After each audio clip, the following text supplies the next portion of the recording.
Olá pessoal, tudo bem? Sejam bem-vindos a mais um Papo de Pastor. Pastor Léo aqui com um convidado. Se apresente, por favor. Olá, sou seminarista Amadeu Leite, para quem não me conhece.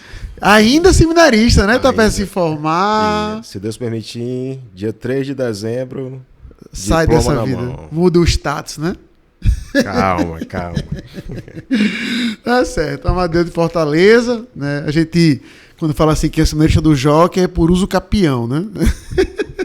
É por uso capião. Tecnicamente ele é lá de Fortaleza, da igreja do Cambeba, tá? Tu é enviado pelo presbitério lá mesmo, né? Isso, presbitério leste do Ceará. Do Ceará, e tá aqui servindo com a gente desde o segundo ano, né, Amadeu? Desde o primeiro. Servindo desde o segundo, mas desde o primeiro que eu frequento.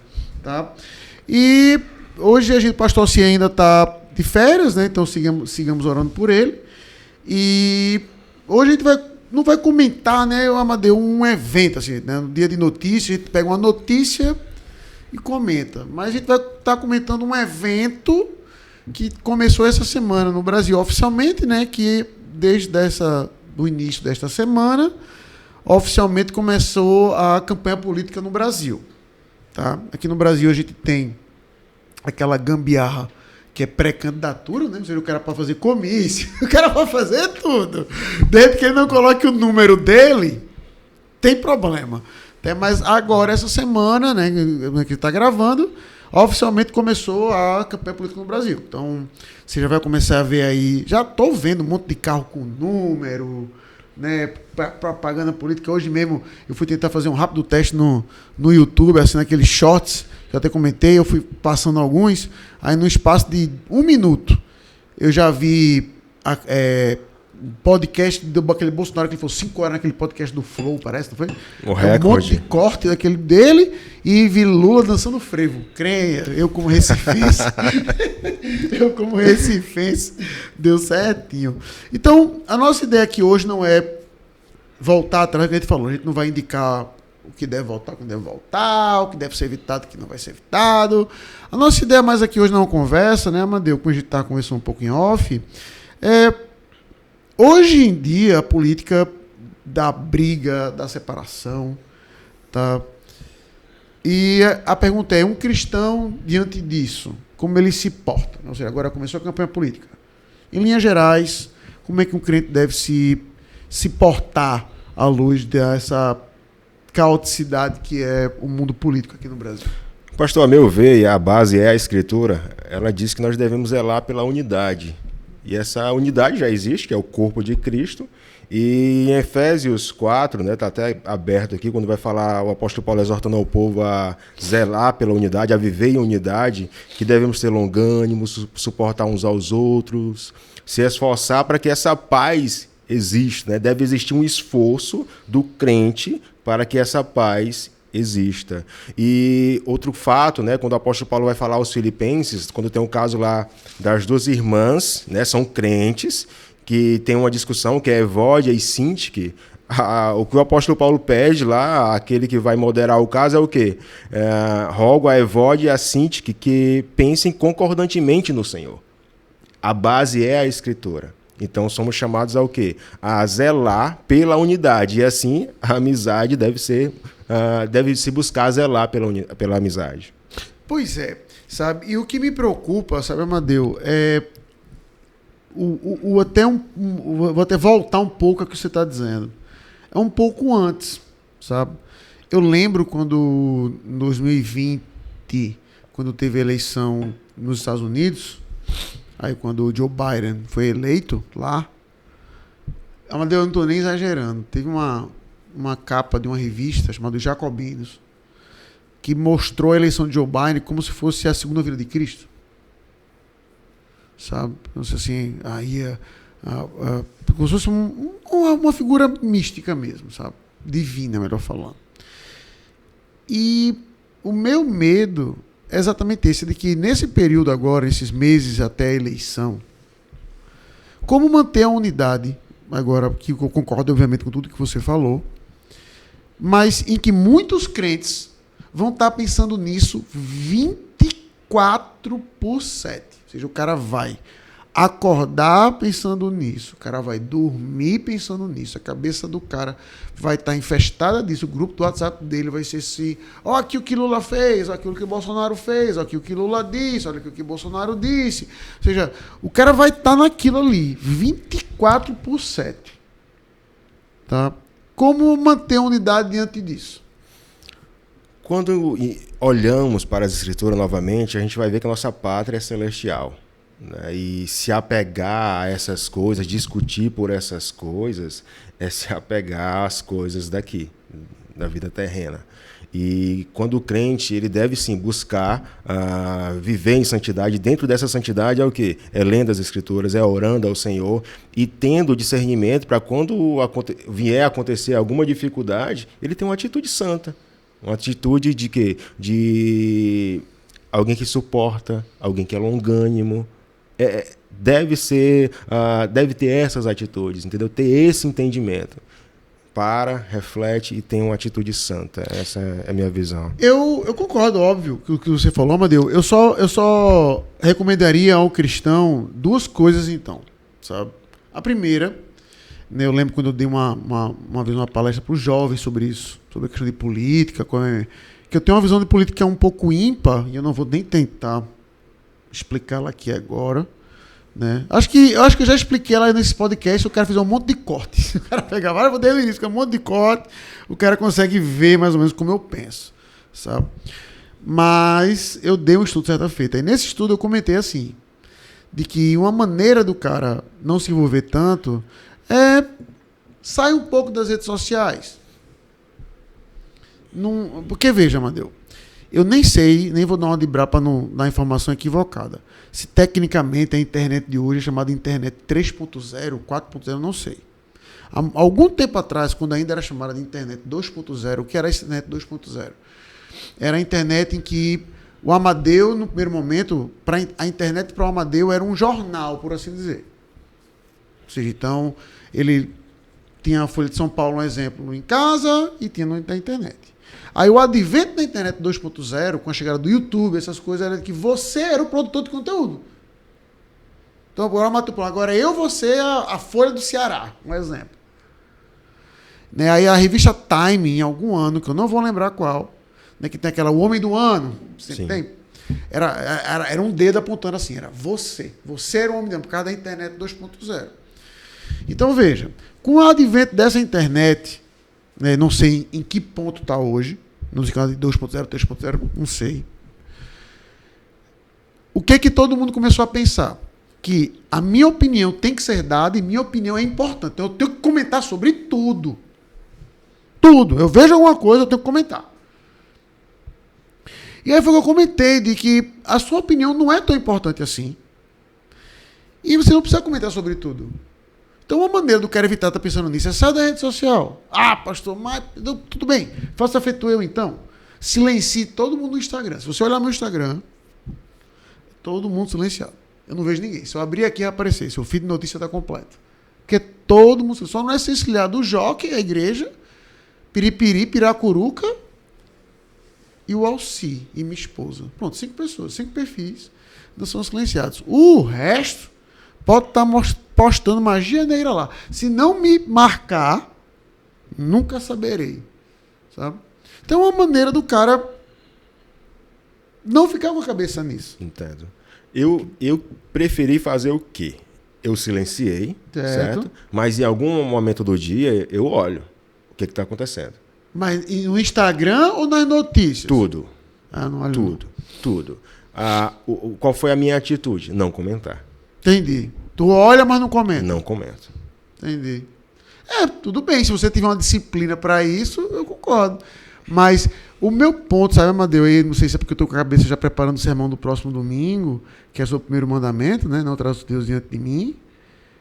É porque não deixa de ser uma idolatria. E aí, entenda. Okay. Eu não estou nem falando necessariamente a idolatria clichê de a pessoa adorar um político. Mas ele está ocupando o pensamento o tempo todo com algo maior do que a sua pátria divina, tá entendendo? Então, veja que isso é amplo. Isso se aplica a trabalho, se aplica a filhos, se aplica a diversão, a tudo. Entendeu? Ou seja, mas o ponto é de que a cabeça do cara não pode estar com o pensamento ocupado mais do que o pensamento das coisas do alto. Entendo. Sabe? Então, uma maneira do cara desopilar disso, na minha opinião, é larga um pouco da rede social. Deixa lá. Se você perceber que você está de saco cheio, se você perceber que você já está brigando nos grupos por causa disso, se você perceber que você... Esse é meu ponto. Entendeu? Ou seja, se tu tá tranquilo nessa, beleza. Seria o meu caso também. Né? Agora, você está falando com um cara que, tirando um grupo de presbitério de conselho, não está em grupo nenhum. Não tem nem grupo de família, eu tenho. Daí tu tira. Estou exagerando. Não. Eu não estou exagerando. Não existe um grupo que é eu, meu irmão, minha mãe. Tem não. Entendeu? Estou lhe dizendo. Então, você está falando com um cara que não é o jovem que está escutando a gente. Que tem 80 grupos do WhatsApp, não sei o quê. Tá? Então, o que eu tenho medo é de que isso vai estar criando tensão. Vai estar criando estereótipo acima do cristianismo. Aquele cara é bolsonarista, aquele cara é lulista. Sabe? Então, para mim, um ponto de desopilar isso é... rapaz, desligue um pouco. Se você vê que você está ficando com raiva, com o coração... Veja, Amadeu, eu já contei a história aqui no Jockey uma vez. E aí, me chama de radical, mas foi o que eu fiz. Quando eu estava bem envolvido com o MMA, de assistir. Certo. Aí foi uma luta a primeira derrota do Anderson Silva. Sim, contra o Charles Sonnen. Não, a primeira foi o Weidman. Foi a primeira derrota dele. O Charles Sonnen, ele quase perdeu no final, deu o triângulo e ganhou. Chris Weidman. Né? Aí aquela que ele ficou brincando, tomou no queixo e apagou. Na verdade, não perdeu pro Charles Sonnen. Isso, não perdeu, ele ganhou. Ele apanhou a luta inteira que só malavéia. Aí no final ele dá o triângulo e ganha. Chris Weidman. Acordado, madrugada, acho que 2 horas da manhã aquela luta. Aí eu vejo o cara brincando, toma no queixo, cai. Amadeu, eu fiquei com tanta raiva que eu não consegui dormir, cara. Tô lhe dizendo, sol nascendo, eu deitado, sol nascendo, e eu lá, pra dar estudo no outro dia no EBD, já aqui no Jockey. E aí meu irmão, chegou na segunda-feira, eu liguei, disse, cancela aí o canal Combate. Aí, por que, senhor? Eu disse, é porque eu tô percebendo que isso é idolatria no meu coração. Eu falei, desse jeito, pra vendedora, que isso é idolatria no meu coração, eu tenho que arrancar isso aqui. Aí a mulher, mas eu aceitei tantos dias, eu digo, pode cancelar, não vou cobrar nada, tá gravado, mas pode apagar o canal. Então, o ponto pra mim tá aí. Entendi. Se um cliente já percebendo que já tá nesse grau, como aconteceu comigo no passado, por exemplo, eu recomendo um corte radical, entendeu? Entenda. Com isso eu não tô dizendo, não vá votar, não vote no candidato, não estou nem dizendo isso. O que eu estou dizendo é, se você perceber que você está perdendo seu sono, discutindo demais, tendo rinha entre irmãos, ou seja, se não está conseguindo aplicar isso que o Amadeu está dizendo... Concordo plenamente. É bom, para usar a expressão do Jay Adams, uma amputação radical. Tá entendendo? Agora, pastor, a gente estava até conversando antes, né, que quando eu era mais novo, né, eu tenho 36 anos, quando eu era mais novo, eu não lembro de briga, eu sou de Fortaleza, eu não lembro na capital brigas de políticos, as pessoas brigando. Via no interior, sim. Até morte tinha no interior. Tinha. Mas na capital, não. Eu percebo que depois das redes sociais é que esse número aumentou e é bem aquilo que o senhor falou, que cada um quer ter sua voz, cada um quer opinar. E nesse de opinar, tá aí do jeito que tá. Famílias sendo divididas, igrejas, enfim, uma série de coisas aí acontecendo por conta dessa divergência, né, de extremismo. Com certeza. O que eu vejo assim, sabe, Amadeu, é de que eu acho que um crente pode se envolver com política, pode. Lógico, a gente tem aí o clássico exemplo de Abraham Kuyper, né, como um grande político cristão. Né? O que só me preocupa é assim... Tu já leu Cidade de Deus, Cidade dos Homens, de Agostinho? Não, todo não. Nem eu. Todo também nunca li, não. Mas é exatamente isso, sabe? É o crente, como você falou bem no início, esquecer de fato qual é a pátria dele. Sabe? Ou seja, com isso eu estou dizendo as favas ao Brasil, jamais. Inclusive, e aí não estou dar só um ponto pessoal aqui, Amadeu. Eu já tive a oportunidade de morar fora uma vez. Fora do Brasil? Fora do Brasil. Sabe? Já fui para fora do Brasil 5 vezes.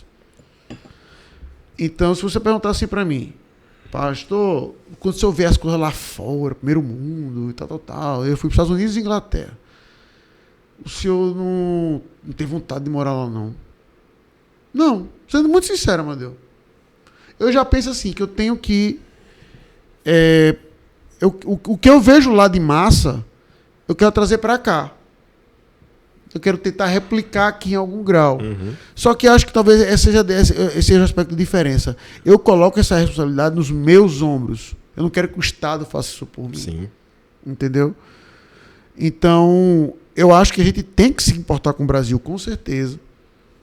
Eu acho que a gente deve batalhar por um Brasil melhor. Eu acho que você deve votar de acordo com sua consciência naquele candidato que você entende que vai fazer o melhor pelo Brasil. Eu não tô entrando nesse mérito. O que eu estou entrando no mérito é de que... E foi uma coisa que eu estava refletindo. Eu pensei até em abrir o podcast com isso, mas vamos deixar aqui para o meio do meio agora para o final.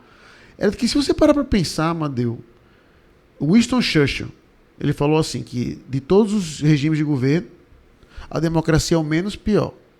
Ele não fala nem que é o melhor, ele fala que é o menos pior. E aí foi que eu achei interessante quando eu lendo um pouco sobre isso, é porque para um crente,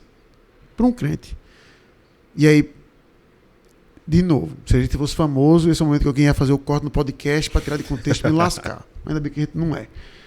Um crente luta um pouco com a democracia. Tu concorda com isso? O crente luta a favor ou contra? Não consigo entenda. Não contra a democracia, mas o conceito de democracia para um crente verdadeiro certo. É uma coisa que ele tem uma luta para entender, porque vamos lá, a nossa crença é democrática? É teocrática. O final de todas as coisas é democrático? É teocrático, tá entendendo? Então, se você perguntar para um crente, qual é a forma de governo do Antigo Testamento? Teocrático. Veja, qualquer outra resposta não é válida. É a monarquia. Até a monarquia, 1 Reis 8, quando dá-nos um rei, o que é que Deus disse? Samuel, não foi você que eles rejeitaram, foi a mim. Ok. Então, veja, com isso eu estou dizendo que a gente tem que defender uma teocracia hoje? Não. Saliento bem aqui. Não. Acho que a democracia é a forma de governo hoje que melhor se encaixa com os padrões bíblicos à luz que a gente tem. Concordo com isso. Democracia. Concordo com isso. Só que eu quero pontuar na minha fala é de que, no fim de tudo, não vai ser uma democracia. Um crente sincero, ele não entenda, a respeito da sua crença, ele não é um democrata. É o que a Bíblia, como você disse no início. O que a Bíblia vai dizer? É isso aqui, é Deus falando comigo. Não é uma questão de se a maioria pensa A, eu vou fazer A. Não. É o que diz as Escrituras, assim diz o Senhor. Tá? Então, eu só estou pontuando isso porque hoje, quando eu vejo as pessoas olhando para essa luta pela democracia, esse tipo de coisa, a própria política, eu quero expandir o debate. Lembra o aspecto que a política não é um fim em si mesma, ela é um meio para um fim. E aí, quando um crente bota mais esperança nesse meio para atingir um fim válido, não tem como, na minha opinião, ele não diminuir o poder do evangelho. Você está entendendo o que eu quero dizer? Estou entendendo. Ou seja, com isso eu estou dizendo que é errado, quero apoiar um candidato, votar um candidato, doar dinheiro para o candidato até. Não! Mas se o cara bota mais crença, mais afinco, mais pensamento nesse meio do que no final... Veja o exemplo que eu dei aqui na igreja uma vez, que é o que eu espero dar de presente aí num curso de casais que a gente está pensando em fazer aqui na igreja. Tua casa é uma democracia? A minha casa, sim. Não. Não, você que manda lá. Entendeu? Então, por quê? É porque o Amadeu é um ditador? Não. Mas por que não é uma democracia? Porque as escrituras vai dizer que quem é o cabeça é o homem. Sabe? Então, são esses aspectos, sabe, Amadeu, que eu gostaria que um crente olhasse. Por isso que esse debate aqui, essa conversa no início ainda da confusão política, eu espero que traga um crente a refletir. Dizer assim, beleza, eu vou votar no meu candidato, não vou mudar meu voto. E eu quero trazer um caso, pastor, que aconteceu, né? E a pessoa que eu vou citar, eu já conversei com ele, e ele disse que tranquilo, pode citar. Se criava uma caricatura do pastor Maeli. Que foi meu professor. Isso, reverendo Maeli, que é o meu professor de História da Igreja lá no Seminário Teológico do Nordeste. Pois bem, que ele era de determinado partido. Ele é... Se cria ainda. Se você não conhecer ele e você escutar, dependendo do assunto, uma aula dele avulsa, você vai pensar do que ele é, do que tradicionalmente se chama por aí de esquerda. Isso. Entendeu? Se você escutar uma aula dele sem contexto, saliento bem, Não conhece nada. E você pegar esse clima acirrado de política, o cara vai dizer, pastor Maeli é de esquerda. Deixa entendeu? eu mostrar o exemplo. Dizia, né, que ele era esquerdista, enfim. Conversando com ele, né, nesse período de 2 anos conversando com ele, não, eu percebi que ele não é de determinado partido. O que ele quer? Ele quer uma melhor saúde, mais empregos, o lado social ele acha muito importante. E se olhar só para esse recorte, vai dizer, é de partido tal. Não, não é. Eu sei. Não é. Ele não. Porque assim, se eu sou de. Como eu falei no início, né? Se eu sou de partido A, eu abraço tudo. Não, ele não é de partido A nem B. Ele quer isso. Melhor moradia, melhor saúde. E às vezes se cria essa caricatura de alguém sem conversar, sem ter paciência, sem ser longânimo, né? E nessas, como você falou, a partir de ontem, eu já começou nos grupos do WhatsApp, enfim, na rede social por aí, é ter paciência, é entender a pessoa. Entender que ali é um irmão seu, e como eu sempre enfatizo, o Norton é meu irmão em Cristo, ele está guerreando comigo, e nisso eu não quero que ele morra, eu quero encorajá-lo, eu quero cuidar dele, orientá-lo se... Não, Norton, isso aqui, aborto não. Certo? Aplicar Gálatas 6.1. Se você vê o irmão numa falta, você vai lá, repreende como Paulo orienta em Gálatas 6.1. E leva a carga um do outro. Se tiver alguma falha, isso, conduz o irmão. E não é ter essa consciência de querer ajudar, querer edificar. Isso ajuda também nesse período que a gente vai viver aí. E esse é o meu medo, sabe, caminhando para o final aqui, Amadeu, de que hoje a linguagem política é exatamente essa, de estraçalhar, jantou, né? Veja fulaninho jantando outro, não sei o quê. E enquanto isso prevalecer no Brasil, não tem espaço para um debate sério, tá? Esse próprio pragmatismo hoje político que existe, eu fico um pouco triste. Se eu puder fazer só um desabafo, entendeu? É só o seguinte. Desabafo mesmo, desabafo aqui. Musiquinha triste, desabafo. É que assim... Esse debate no Brasil de que a gente tem que votar no menos pior é uma coisa que eu não consigo comprar. Eu não consigo comprar, entendeu? E deixa claro qual é o próprio padrão, que é engraçado, que para um cristão isso não existe. Para um cristão ele tem que buscar o padrão de excelência em tudo que ele faz. Um cristão não tem que buscar ser menos pior. Não, o cristão deve buscar ser excelente em todas as coisas. Sabe? Aí quando a gente olha para a política, não, a gente tem que se permitir ser um pouco pragmático. Para mim o conundro do cristão é exatamente esse. Uma vez eu lendo sobre isso, aí foi a única vez, amado Deus, que eu olhei assim e digo, ok, por esse caminho eu até entendo um pouco o aspecto do cara se envolver um pouco mais com política, que é um cara comentando, eu não estou citando o cara porque eu nem lembro onde foi que eu li esse argumento, ou se fui eu mesmo estudando Calvino, que eu mesmo pontuei isso, né? Que para Calvino a lei tem 3 usos. Quais são, seminaristas? Bora! Cadê? Estudante de 4º ano, apresentar a monografia. Repete, por favor. Quais são? Para Calvino a lei tem 3 usos. 2 para o uso geral e 1 para o uso do cristão. Qual? Vamos ajudar o seminarista. Passo. Vamos lá, Amadeu. Para Calvino a lei tem 3 usos. Para todo mundo tem 2 usos. Ela é um espelho do coração do cara. Então, quando o cara lê a lei, o cara vê aquilo que ele não tem. Tá? Segunda coisa é para refrear o mal. Ou seja, então, vamos supor que o 10 mandamentos fosse a lei no Brasil. Independente do ímpio, um macumbeiro fosse presidente do Brasil e dissesse, os 10 mandamentos fossem a lei no Brasil. Pau. E aquilo fosse reforçado na sociedade, você concorda que a sociedade ia ser mais honesta, mais pura, na verdade? Sim. Entendendo os 10 mandamentos na sua superfície. Nem vou entrar no mérito de olhar para uma mulher com intenção impura. Concorda? Sim. Então, Calvino é dessa linha. O terceiro só para salientar, que é apenas para os cristãos, é de que a lei de Deus, para o crente, molda o caráter de Cristo nele. Em Cristo ele consegue obedecer à lei e vai moldando o caráter de Cristo nele. Então, dito isso, esse segundo uso da lei aqui, de ter uma sociedade mais justa, é um ponto de se argumentar. Martin Bucer faz a mesma coisa. De que se você tem um governante injusto, com leis justas, que se assemelham da palavra, a gente vai ter uma sociedade mais justa. Entendeu? Só que aí entra o mesmo ponto. Aí veja, alguém vai argumentar assim, pastor, mas o comportamento do cara, a moral do cara que impõe a sua lei também tem que ser observado. Então, esse é, para mim, o ponto de debate de um cristão, é por aí. Ele vai votar no plano de governo do cara ou vai votar no cara? Sabe? Então, dito tudo isso, o meu desejo, sabe, Amadeu, é que a gente, como cristão, possa ter uma boa teologia para que a política seja, para um crente, uma coisa secundária. Secundária. Teve um cara que mandou, um irmão aqui da nossa igreja, tá chegando agora na igreja, mandou para mim um vídeo. Eu não sei qual é a igreja, não quero também dizer levianamente. Eu sei que não é presbiteriana, tá bom? Então não vou nem dizer que me parece ser de igreja tal, para não nem levantar suspeita.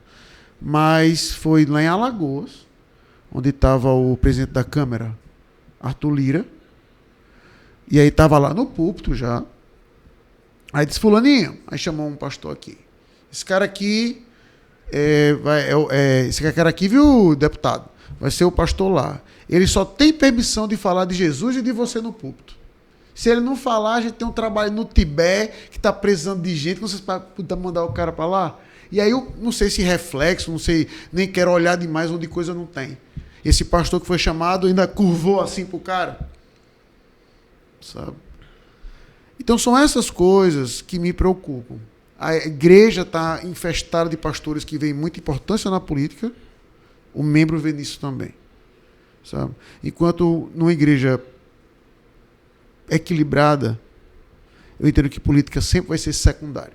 Sempre vai ser secundária. Com isso eu não estou dizendo que não é importante. Mas, para usar a expressão que quem defende política vai dizer, existem coisas melhores do que discutir, do que viver, do que se preocupar, do que política, sabe? Então eu espero que a gente, enquanto cristão nesse período de eleição, aplique isso, para que aplique exatamente o que você disse no início. Porque eu vou brigar com o Amadeu por uma coisa que é passageira. Sabe? Porque eu vou debater com ele por uma coisa que é passageira. Sabe? Ao contrário, eu quero que ele, se eu entendo que o Amadeu está errado, eu quero que ele conviva comigo para ele ver exatamente o que é o certo. Sabe? E que Deus nos abençoe nisso. Eu acho que a igreja vai passar por um período turbulento nessas eleições aqui, acho. E que Deus nos abençoe a aplicar as escrituras, a ter longanimidade, né, a você se afastar um pouquinho da rede social e que Deus dê misericórdia sobre nossa nação brasileira. Beleza, Amadeu? Pastor, já vai encerrar? Pode falar.